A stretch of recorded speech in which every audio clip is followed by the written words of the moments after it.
먼저 어제 수원지법에서 쌍방울 대북 송금 사건과 관련해서요. 이화영 전 경기도 평화부지사의 보석 신문 재판이 있었습니다.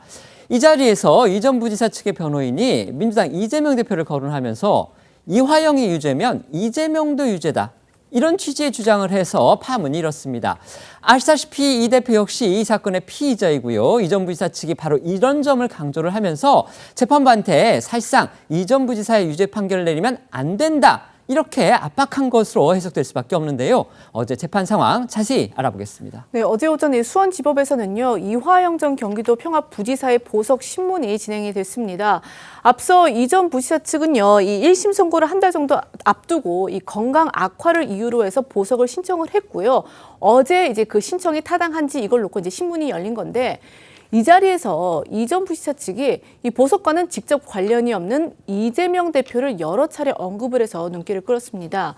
이 전 부지사 측 변호인 김현철 변호사는요, 먼저 이 쌍방울 대북 송금 사건이 정치적 사건이라면서 그 이유는 이 전 부지사의 공소 사실에 이재명 대표가 공범으로 적시돼 있기 때문이다라고 주장을 했습니다. 이어 이 전 부지사에게 이 유죄 판결이 내려진다면 이는 향후 이재명 대표에 대한 유죄를 추정하는 유력한 문서로 작용할 것이다 라고도 주장을 했습니다. 이 대표가 향후 대통령 선거에 출마할 것으로 충분히 예견되는 상황이고요. 그렇다면 이 사건이 대한민국 정치 권력 향배에 영향을 줄 수 있다고 주장을 한 건데요.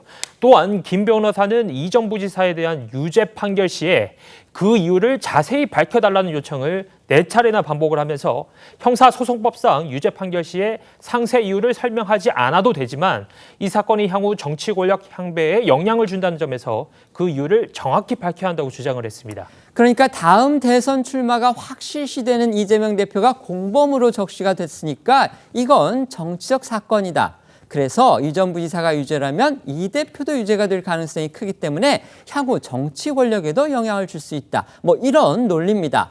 그것의 타당성은 차치하고라도요. 어제 심리의 본안은 이 전 부지사 이 보석 필요성인데 도대체 왜 저런 주장을 펼친 건지 이거 전혀 무관한 건 아닌지 궁금할 수밖에 없습니다. 이 전 부지사 측이 이재명 대표를 언급한 건 이 전 부지사 석방뿐만 아니라 1심 선고를 연기해달라는 취지로 해석이 됩니다.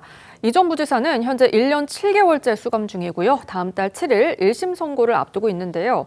이렇게 1심 선고가 얼마 남지 않자 거대 야당인 이 대표를 거론하면서 이 재판부를 압박하고 나선 걸로도 볼 수가 있는데 어제 재판에서 이 전 부지사 측은 재판부를 향해서 우로 문을 열 건가 좌로 문을 열 건가 이게 달려있다라고 말을 한 걸로도 전해졌습니다. 이렇다 보니까 일부 언론에서는요. 이재명 대표는 대통령 될 사람이니까 알아서 하라. 이런 식으로 변호인이 재판부를 겁박한 거 아니냐. 지금 이런 어떤 시각까지도 나왔습니다. 그러니까 이 전 부지사 측이 이 대표와의 운명 공동체를 강조하면서 재판부를 압박하고 있다는 건데 검찰은 이런 이 전 부지사 측 발언에 대해서 일고의 가치도 없는 정치적 주장이다라면서 이 사건은 법정형이 이 무기 또는 장기 10년 이상으로 이 보석의 제외 사항이 분명하다라면서 기각을 요청을 했습니다.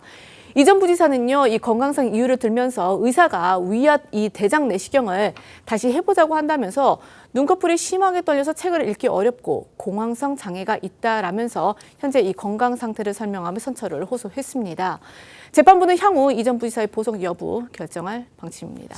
공교롭게도 그간 잠잠하던 민주당도요. 어제 이 전 부지사 변호인의 조금은 뜬금없는 주장이 나온 뒤에 오늘 곧바로 해당 사건과 관련해서 공세 수위를 높이고 나섰습니다.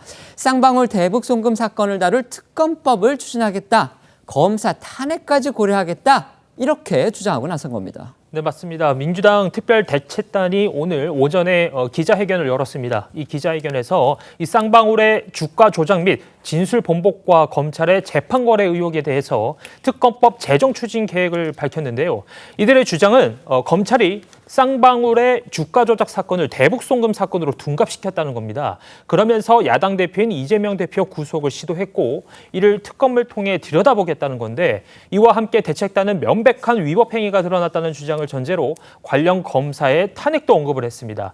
이에 앞서 민주당 최고위원회에서 박찬대 원내대표 역시 한 인터넷 매체가 보도한 국정원 문건을 통해 이 쌍방울 그룹의 대북 송금 의혹의 실체가 이 쌍방울 측의 주가 조작임이 드러나고 있다면서 이재명 대표를 겨냥한 검찰 수사는 잘못됐다고 주장을 했습니다. 관련 목소리 직접 듣고 오시죠. 검찰은 경기도의 스마트팜 사업비와 당시 이재명 지사의 방북 비용을 대신 납부한 것이라며 이재명 대표를 수사하고 있습니다. 수차례 반박했듯 물증도 없이 일방적 진술에만 의존한 터무니없는 수사입니다. 수원지검의 대북 송금 사건 수사는 야당 대표를 구속하려 시도한 정치 사냥 수사, 진실 은폐 조작 수사입니다. 전 국민을 상대로 사건 조작 수사 사기극을 펼친 수원지검에 경고합니다. 조작 수사를 즉각 중단하고 국정원으로부터 압수한 문건을 국회에 빠짐없이 제출하십시오. 어제 보석신문 재판인데 상당히 정치적인 주장, 그러니까 이 사건 자체가 정치적 사건이다 이렇게 주장을 한 겁니다. 이게 이화영 피고인한테 도움이 되는 겁니까? 저는 그게 좀 의문이던데요. 어떻게 보십니까? 일단 본인이 변호하는 의뢰인인 이화영 전 부지사한테는 도움되지 않고요. 나아가서 전 민주당한테도 도움이 되는지 좀 의문입니다. 일단 이화영 전 부지사는 개인 비위와 관련해서 쌍방울 법인카드를 샀다는 그 혐의가 상당히 짙게 있고 대북 송금과 관련해서는 외국환거래법 위반입니다. 이게 물론 정치적으로 이제 이재명 대표한테 만약에 유죄 판결이 나오면 좋지 않은 건 사실이지만 법률적으로 기계적으로 붙어 있는 건 아니거든요. 그런데 이 판결문이 나오게 된다면 상당히 정치적인 시사가 클 거라고 하면서 유죄를 만약에 선고하더라도 이유 설실을 정확하게 한다라고 재판부한테 언급하는 건 사실 이런 변론을 펼치는 변호사는 보기가 드문 것도 사실입니다. 네. 아니 일단 지난번부터 이렇게 이화영 전 부지사의 네. 재판을 보면은 이 이화영 측 변호인이 이화영 변호사인지 이재명 변호사인지 이렇게 헷갈릴 때가 있었는데 네. 이번 경우는 물기 신작전인 것 같아요. 가만히 이렇게 들어보면은 결국은 이 보석 신청을 하면서 이 전 부지사에 대해서 유죄 판결을 하면은 이것이 향후 권력 향배에도 영향을 줄 수 있다. 이거는요, 저는 그 법 전문가가 아닌 일반인의 상식으로 말씀드리자면은 그 얘기를 들으면 그러니까 이재명도 다 연루가 돼 있는 거구나.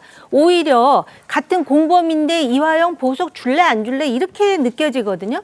이거는 어떻게 보면 그 뒤에 황운하 그 주장과 더불어서 재판부를 심각하게 명예훼손하는 게 아닌가 그런 생각마저 듭니다. 네.